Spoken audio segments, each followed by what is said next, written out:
കൃഷ്ണായ വാസുദേവായ ഹരയേ പരമാത്മനെ പ്രണതക്ലേശനാശായ ഗോവിന്ദായ നമോ നമഃ.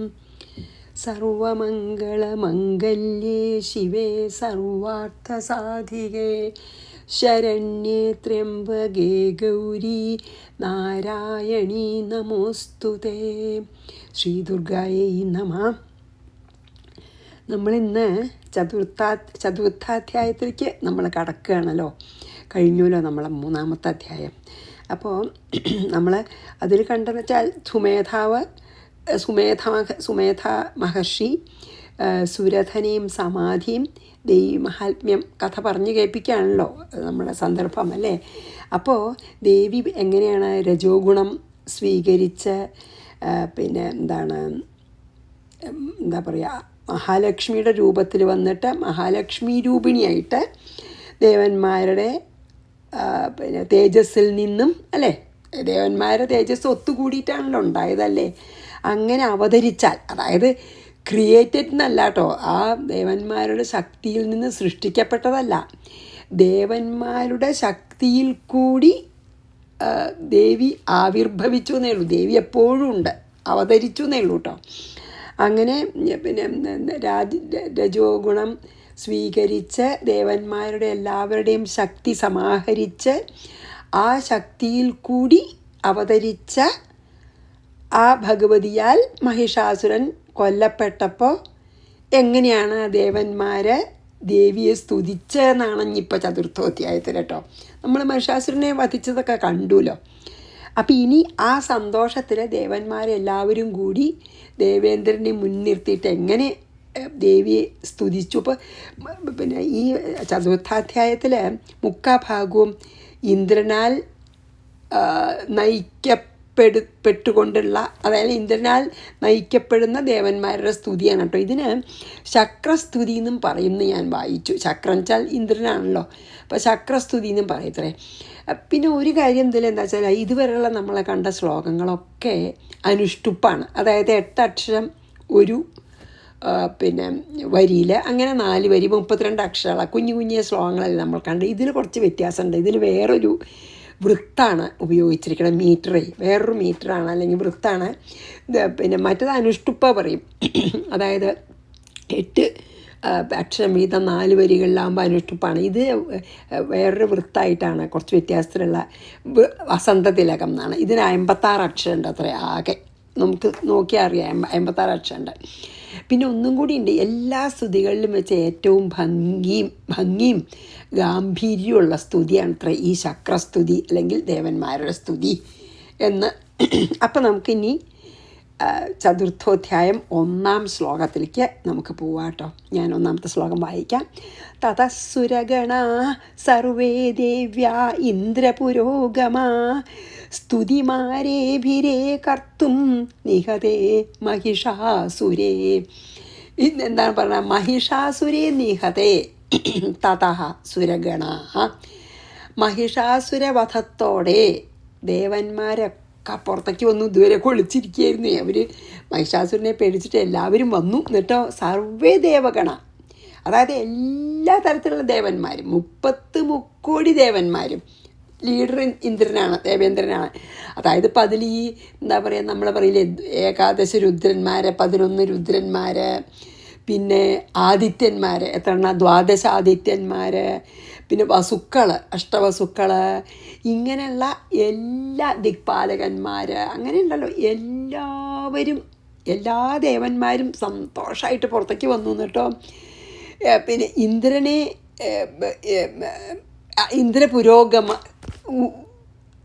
ഇന്ദ്രപുരോഗമാഹ എന്ന് പറയുന്നുണ്ടല്ലോ. ഇന്ദ്രനെ മുൻനിർത്തിയിട്ട്, മീൻസ് ഇന്ദ്രനാണല്ലോ അവർ ലീഡർ.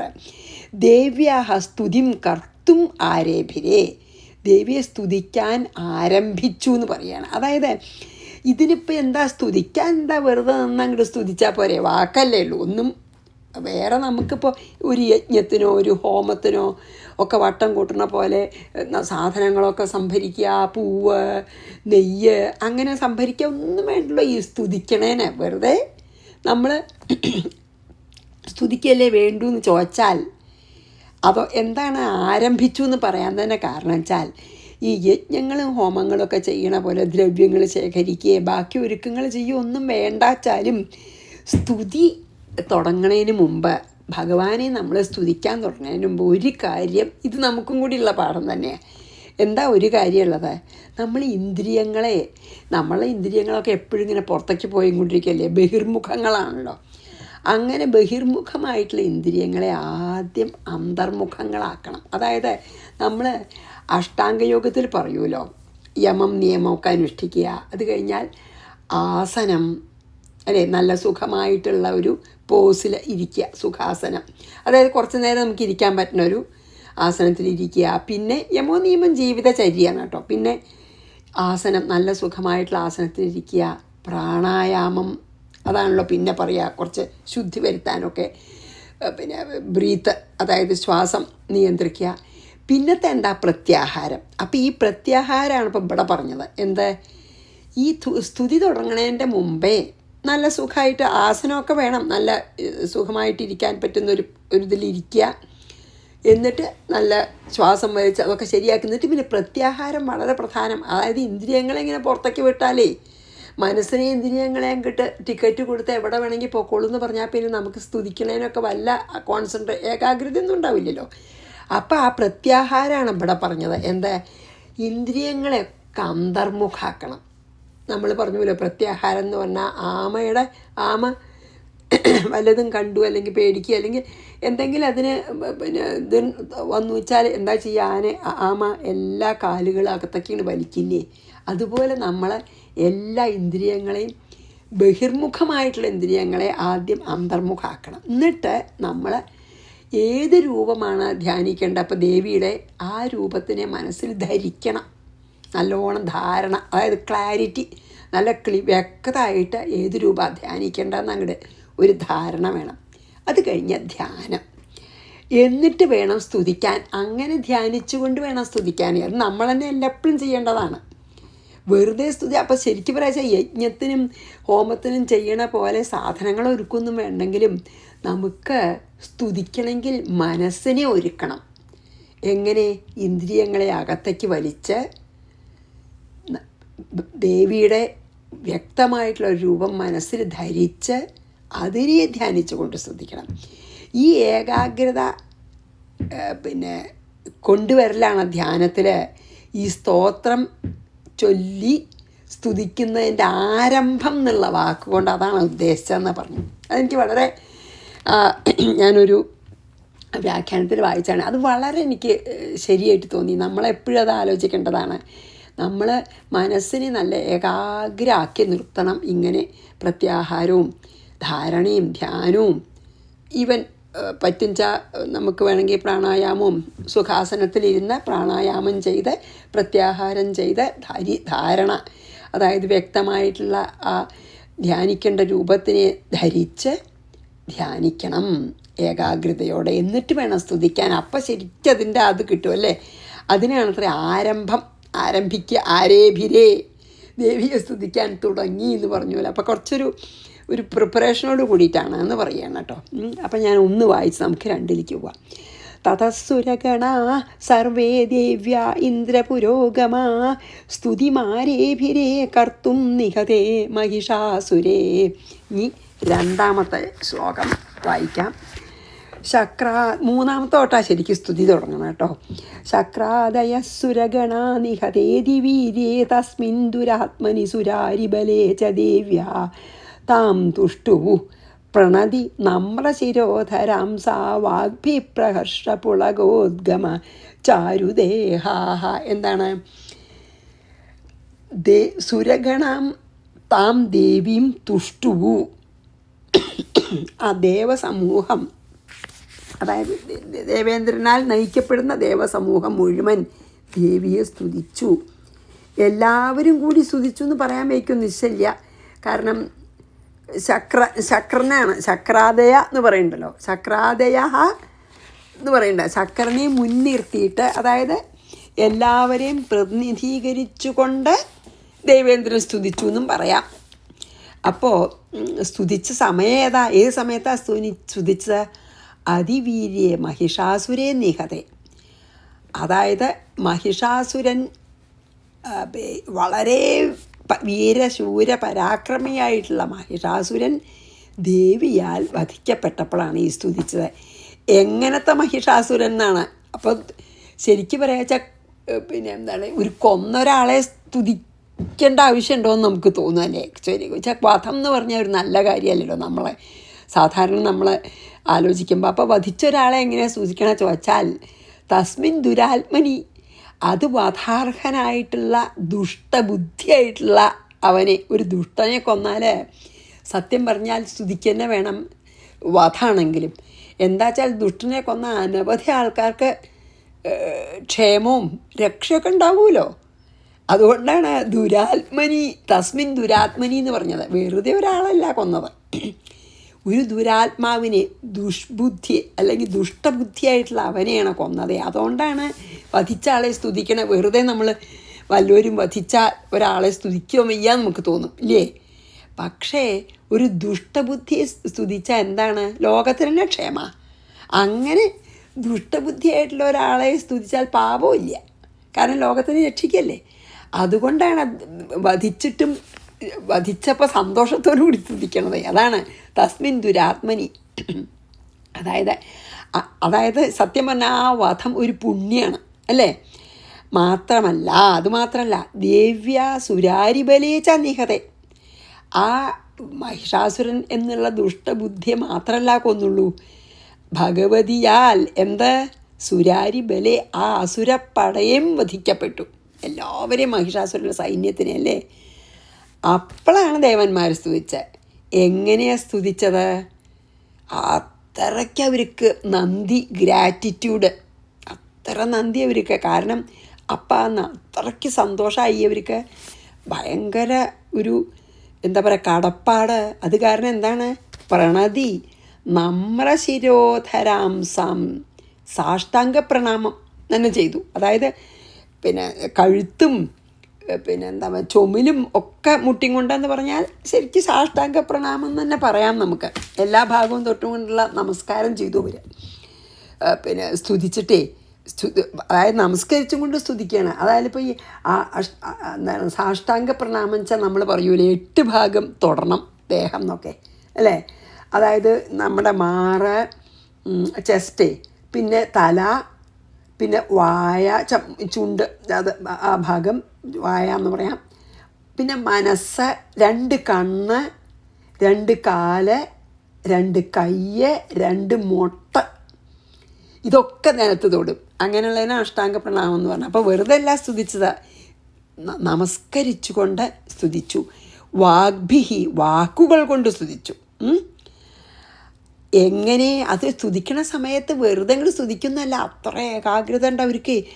അവർ ആ ഭഗവതിയോടുള്ള ഭക്തി കൊണ്ടും ബഹുമാനം കൊണ്ടും സന്തോഷം കൊണ്ടും നന്ദി കൊണ്ടും പ്രഹർഷ പുളകോദ്ഗമചാരുദേഹ, അവർ ഹർഷവശംവതരായിട്ട്, പ്രഹർഷം എന്ന് പറഞ്ഞാൽ എന്താ, ഹർഷം കൊണ്ട് സന്തോഷം കൊണ്ട് വശംവതരായിട്ട് രോമാഞ്ചമണിഞ്ഞ, എന്നിട്ടോ അവരുടെ ശരീരകാന്തി ഇങ്ങനെ വർദ്ധിച്ച ശരീരത്തോടു കൂടി സ്തുതിച്ചു എന്ന്. ആ മഹാലക്ഷ്മി സ്വരൂപിണിയായിട്ടാണല്ലോ വന്നത് അല്ലേ മഹിഷാസുരനെ കൊന്നത്.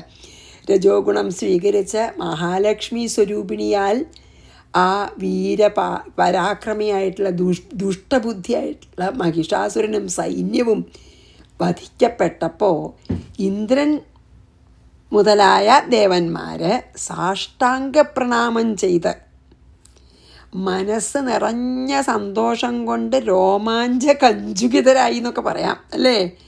എന്നിട്ടോ അങ്ങനെ തിളങ്ങുന്ന ശരീരത്തോടു കൂടിയവരായിട്ട് വാക്കുകളെ കൊണ്ട് ദേവിയെ സ്തുതിച്ചു. അതായത് ഈ നമ്മുടെ ശിരോധരാംസ എന്ന് പറഞ്ഞെന്ന് വെച്ചാൽ നമസ്കരിക്കുമ്പോൾ കഴുത്തും പിന്നെ തോളും ഒക്കെ കുനിയൂലോ. അംസം തോളാണ്, അതാണ് പറഞ്ഞത്. പിന്നെ വാക്കുകൾ കൊണ്ട് സ്തുതിച്ചു എന്ന് പറഞ്ഞു വെച്ചാൽ ഈ വാക്കിന് 4 ഇത് പറയുമല്ലോ. സൂക്ഷ്മ, പശ്യന്തി, മധ്യമ, വൈഖരി. ഈ കേൾക്കണ വാക്കിനാണ് നമ്മൾ വൈഖരി പറയേ.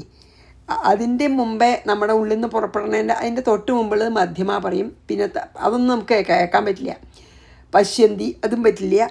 സൂക്ഷ്മം, അതായത് ആദ്യമായിട്ട് ആ ചിന്ത വന്നിട്ട് ആ ശബ്ദം ഇങ്ങോട്ട് ജസ്റ്റ് ഒരു എന്താ പറയുക, ഒരു കുമിള പോലെ ഉണ്ടാവണത് സൂക്ഷ്മമാണ്, അതിസൂക്ഷ്മം, സട്ടിലാണ്. പിന്നെ കുറച്ചും കൂടി ആ ശബ്ദം പിന്നെ സട്ടിലല്ലാണ്ടേവും, അതാവുമ്പോൾ പശ്യന്തിയാവും. പിന്നെ മധ്യമ എന്ന് പറയും, അതും കേൾക്കാൻ പറ്റുന്നതല്ല കേട്ടോ. വൈഖരി എന്ന് പറഞ്ഞതാണ് വായയുടെ ഉള്ളിൽ നിന്ന്.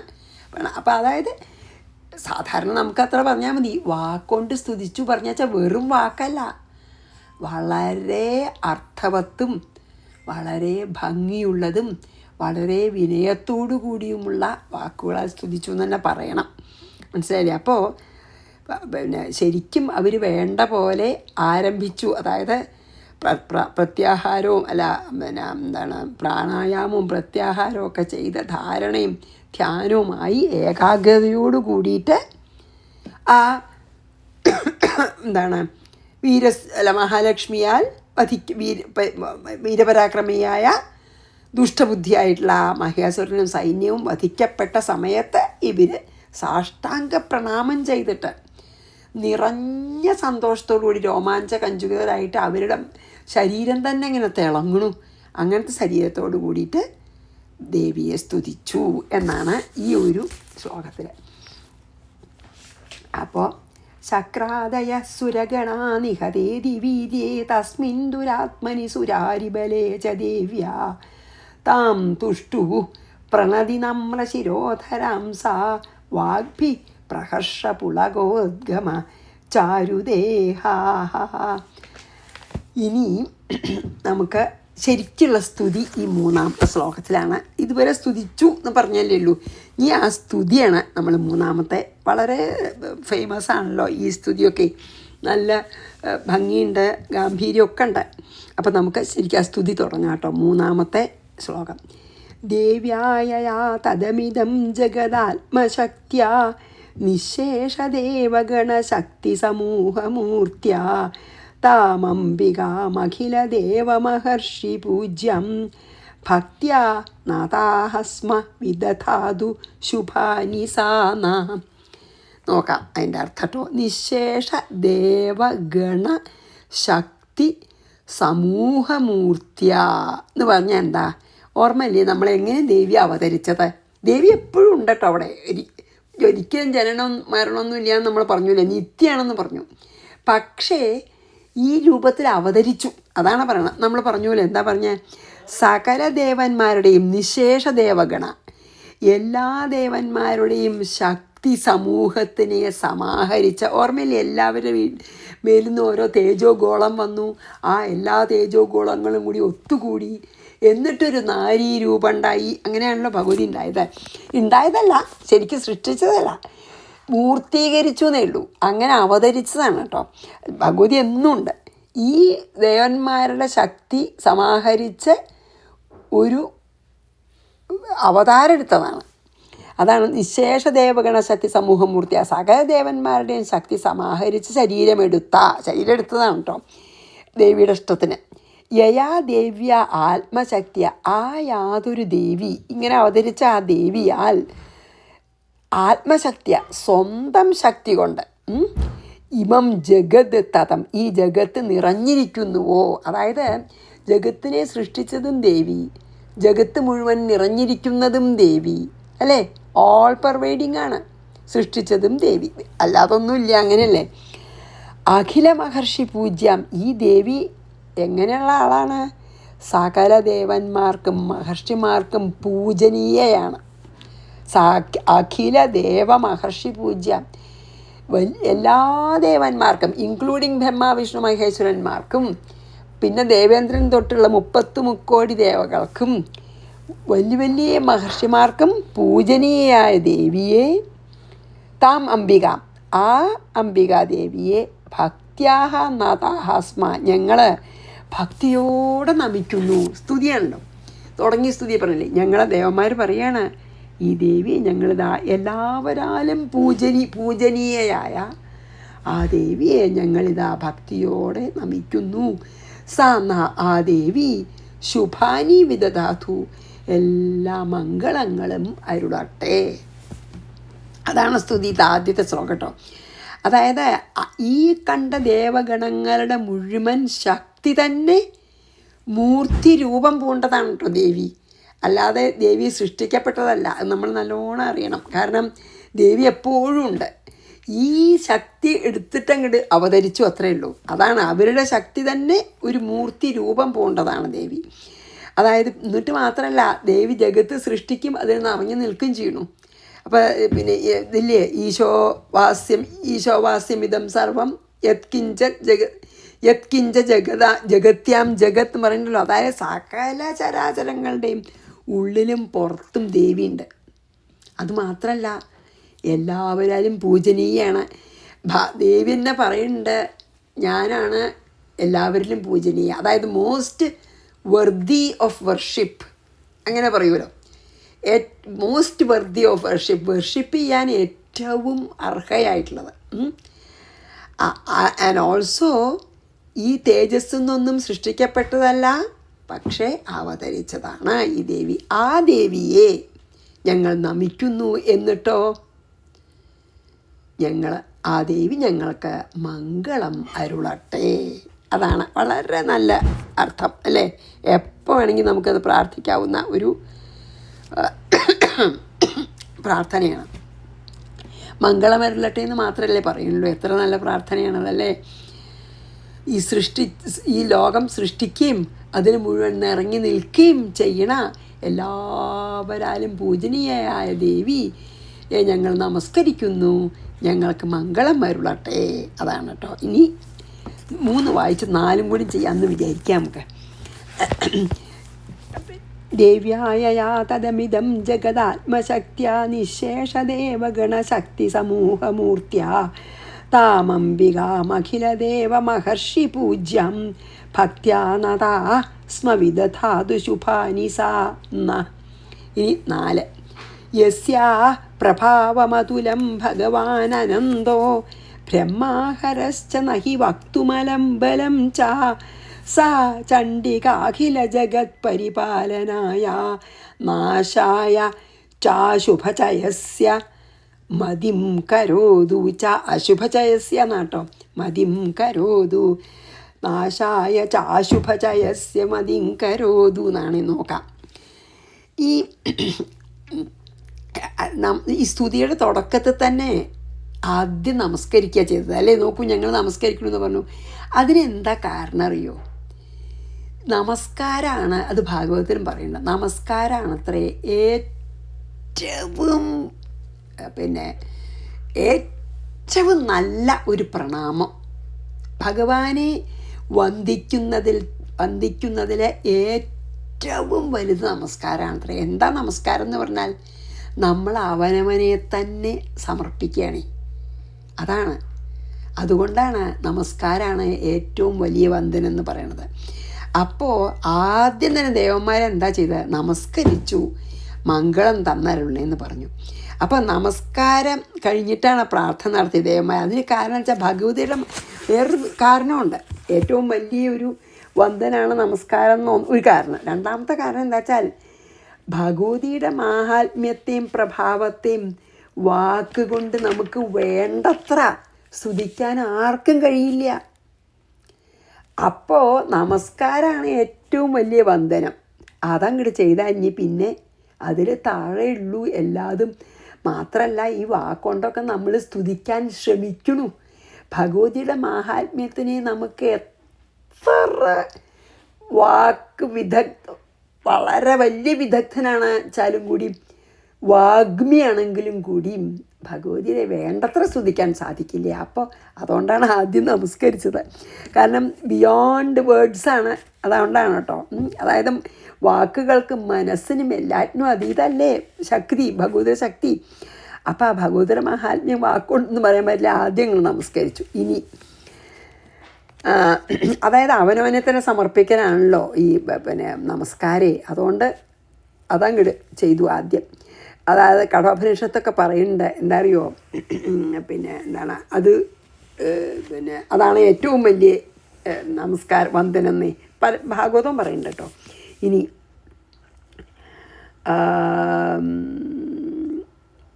അല്ല കഠോപനിഷത്തിലാക്കി എന്താ പറയണ്ടേ, എന്താ അറിയോ, ഈ പരമാത്മ ചൈതന്യം അല്ലെങ്കിൽ പരമാത്മ ചൈതന്യമാണല്ലോ ദേവി. ആ ദേവി അല്ലെങ്കിൽ ഇപ്പോൾ മഹാവിഷ്ണു ആണെങ്കിലും ശിവനാണെങ്കിലും ആരാണ് നമ്മൾ ആ ബ്രഹ്മമായിട്ടോ അല്ലെങ്കിൽ സുപ്രീം ഇതായിട്ട് ഏത് ദേവിയോ ദേവനെ കണ്ടാലും അവർ എന്താണ് അപ്രാപ്യമാണ്, നമുക്ക് പ്രാപിക്കാൻ പറ്റില്ലേ. എങ്ങനെ?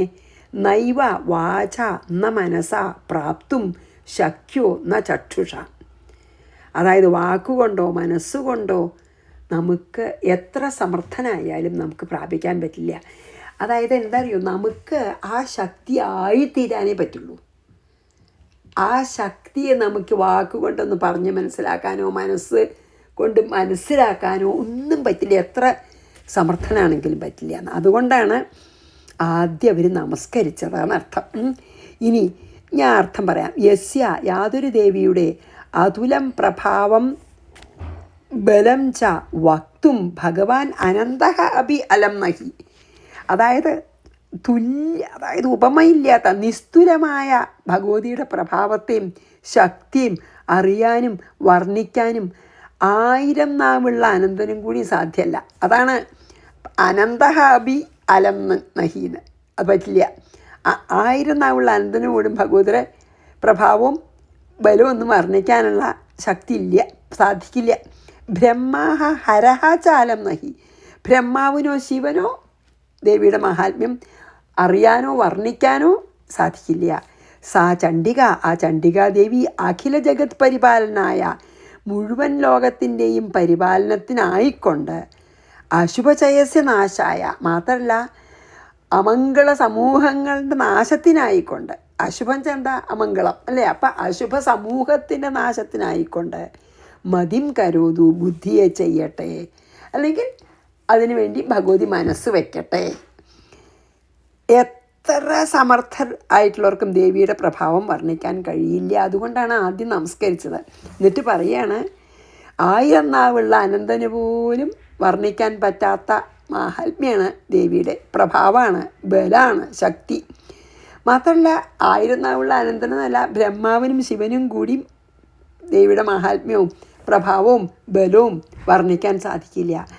ആ ചണ്ഡികാദേവി, അങ്ങനത്തെ ഭഗവതി അഖില ജഗത് പരിപാലനായ ഈ മുഴുവൻ ലോകത്തിൻ്റെയും പരിപാലനത്തിനായിക്കൊണ്ട്, ലോകത്തിനെ രക്ഷിക്കാനായിട്ട് അശുഭ സമൂഹങ്ങളെ നശിപ്പിക്കാനായിക്കൊണ്ട് മനസ്സ് വയ്ക്കണേ, അത് ചെയ്യണേ എന്ന് പറയുകയാണ്. ദേവിയോട് എന്താ പറയണേ? ഈ മുഴുവൻ ലോകത്തിനെയും പരിപാലനം ചെയ്യണേ, വേണ്ട പോലെ പരിപാലിക്കണേ. അത് മാത്രമല്ല അശുഭ സമൂഹങ്ങളെ മുഴുവൻ മാറ്റണേ, അതിനുള്ള മനസ്സ് ഭഗവതിക്ക് ഉണ്ടാവണേ എന്ന് പറയുകയാണ് ഇതിൽ കേട്ടോ. അപ്പോൾ അതായത് ഞങ്ങൾ വാക്കുകൊണ്ട് സ്തുതിക്കാൻ നോക്കണമെന്നേ ഉള്ളൂ, ഞങ്ങൾ അസമർത്ഥരാണ്. അതുകൊണ്ട് ഇത് പറയാനേ പറ്റുള്ളൂ. നമസ്കരിച്ചിട്ട് പറയുകയാണ്, ഈ ലോകം വേണ്ട പോലെ കാത്തു രക്ഷിക്കണേ, പരിപാലനം ചെയ്യണേ, എല്ലാ അശുഭ സമൂഹങ്ങളെയും നശിപ്പിക്കണേ, അതിന് മനസ്സുണ്ടാവണേ ദേവി എന്ന് പറയാണ്. അത് പറയാനേ പറ്റുള്ളൂ എന്ന് പറയാണ് കേട്ടോ. അപ്പം നമുക്ക് ഈ 4ാമത്തെ ശ്ലോകം കൂടി വായിച്ച് നിർത്താം. യസ്യാ പ്രഭാവമതുലം ഭഗവാൻ അനന്തോ ബ്രഹ്മാഹരശ്ച നഹി വക്തുമലം ബലം ച സാ ചണ്ഡികാഖില ജഗത് പരിപാലനായ നാശായ ചാശുഭചയസ്യ മതിം കരോതു. ശ്രീകൃഷ്ണാർപ്പണമസ്തു. സർവത്ര ഗോവിന്ദനാമ സങ്കീർത്തനം. ഗോവിന്ദ ഗോവിന്ദ. ശ്രീ ദുർഗായൈ നമഃ.